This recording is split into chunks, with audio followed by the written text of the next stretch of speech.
So number 5 is that, unlike not reason number 1, where you had no idea why you invested in this company, reason number 5 is that you've just found better companies to invest in.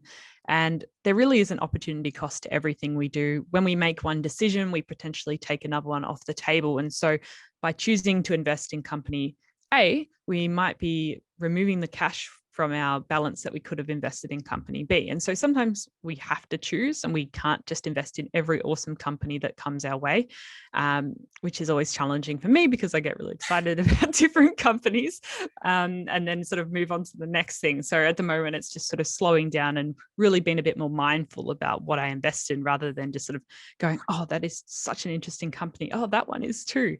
Yeah. And so I know you had a quote here from one of your interviewees, Owen. Yeah. So I guess this is an interesting quote. Okay, so when I spoke to Hamish Douglas, who's one of Australia's biggest and best investors, and also then when I spoke to Chris Judd, who's the former AFL player, some might say he's even the best player of the modern age. Anyway, I have no opinion on that, Owen. I don't even know what team he played for. Okay, well, obviously Kate follows the AFL very closely. So Hamish and Chris basically said the same thing. And both of these interviews are available on the Investors podcast. They basically said that they think of their portfolio as a sports team. So think about, AFL has 22 players, soccer has 11 players, you get the drill. And at any one time when they look at their players on the field, aka in their portfolio, they think, okay, who's the most tired here? Who's the weakest of these 11? I've got a substitute on the bench. I'm going to put my new player on and take my sub that player off. And that's basically how a lot of professional investors manage their money. As I said before, it's like having a list of all your players or all of your shares. Okay, this one here, BHP, number 30, that's out. I'm putting in the one at 20, which might be, Westpac, I don't know, whatever. So this is a genuine way to do it. I would add one kind of like asterisk. We're in finance, we've got to have asterisks.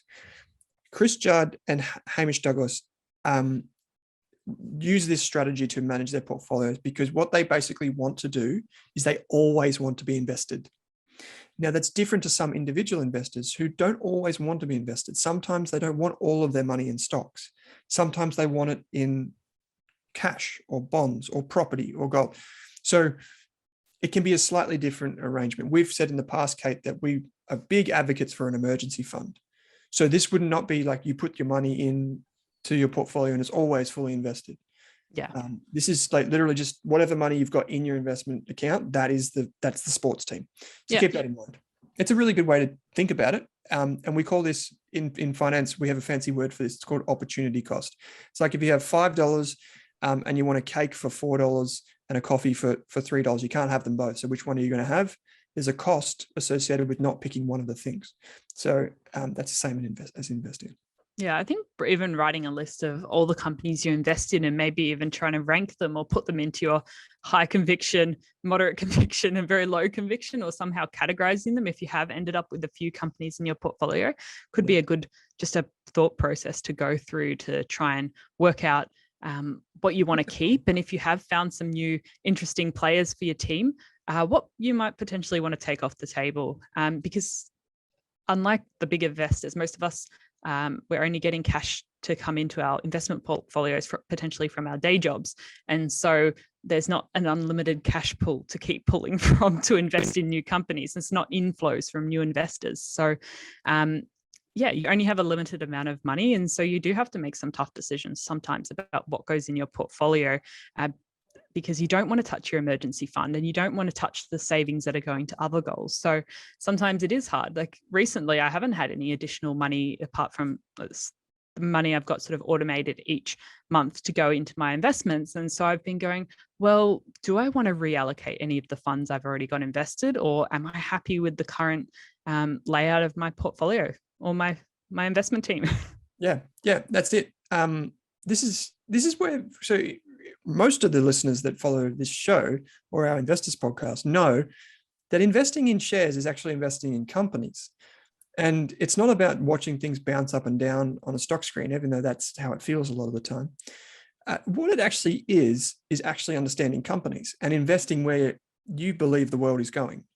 we say invest in your best version of the future, basically. And this is where investing is fun, because you get to learn about like, oh, well, why does Afterpay make money? Or why is it better than Zip? Why is Telstra making so much profit, but it's not, it's got so much, and you can do all this sort of stuff. And that's the fun part of investing. And you can do this at any time, whether you have cash or not. You can think about, okay, which one's my favorite? And like you said before, you get excited. Obviously, it's quite frowned upon when you go to particularly like old school investors who are like, you say, oh, it's so exciting. They're like, oh, they said it's exciting. It's serious.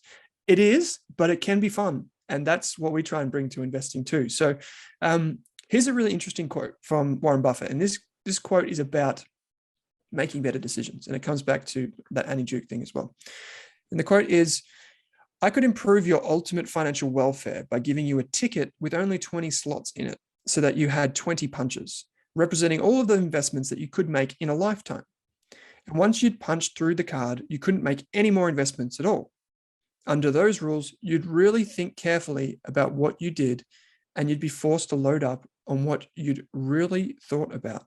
So you'd do so much better. End quote. So that's from Mr. Warren Buffett. Now, you might have heard favorite human. Yeah, you might have heard of him. And it's basically, so if you watch Warren Buffett, right, he does not trade, air quotes, trade stocks. He does not use any complicated mathematics.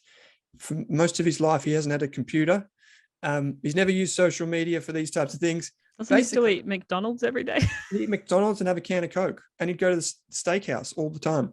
So like this guy's the greatest investor of all time. And he just keeps it so simple. It's like people like Apple, Apple's cheap right now. It looks cheap. It's got a huge opportunity in front of it. Let's invest in it. Now he owns $160 billion of Apple shares.